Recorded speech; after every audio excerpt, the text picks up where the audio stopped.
2026க்கான first midterm question papers நிறைய students வந்து கேட்டிருந்தீங்க. அதற்கான வீடியோ தான் அது. நீங்கள் பார்த்துட்டு இருக்கிறது government official original question paper.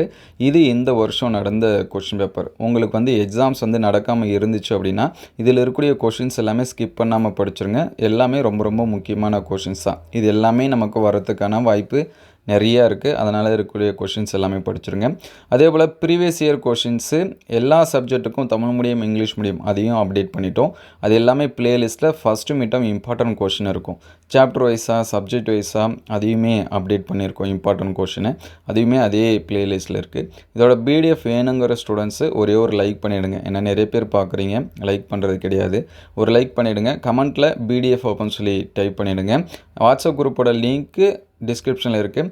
And Facebook இன்ஸ்டாகிராமில் ஃபாலோ பண்ணாத ஸ்டூடெண்ட்ஸு ஃபாலோ பண்ணிங்க. வாட்ஸ்அப் குரூப்போட லிங்க்கு ஃபேஸ்புக் அண்ட் இன்ஸ்டாகிராம் பயோவில் இருக்குது. நீங்கள் செக் பண்ணி பார்த்துக்கலாம். ஸோ உங்களுக்கு அடுத்து எந்த டிஸ்ட்ரிக்ட் கொஸ்டின் பேப்பர்ஸு எந்த சப்ஜெக்ட்டுக்கு வேணும் அப்படிங்கிறத கமெண்ட் பண்ணுங்கள். நம்மக்கிட்ட அவைலபிளாக இருந்துச்சு அப்படின்னா நம்ம வந்து ஷேர் பண்ணுவோம். ஸோ மறுபடியும் சொல்கிறேன், இதில் இருக்கக்கூடியது எல்லாமே இம்பார்ட்டன்ட் கொஷின், ரொம்ப ரொம்ப முக்கியமான கொஷின். அதனால் இம்பார்ட்டன்ஸ் கொடுத்து படிச்சுருங்க. அடுத்தடுத்த வீடியோவில் மற்ற சப்ஜெக்ட்டுக்கு அப்டேட் பண்ணுவோம். எந்த சப்ஜெக்ட்டுக்கு வேணும் அப்படிங்கிறத கமெண்ட் பண்ணுங்கள். மறக்காமல் ஒரு லைக் பண்ணிவிடுங்க. Thank you all.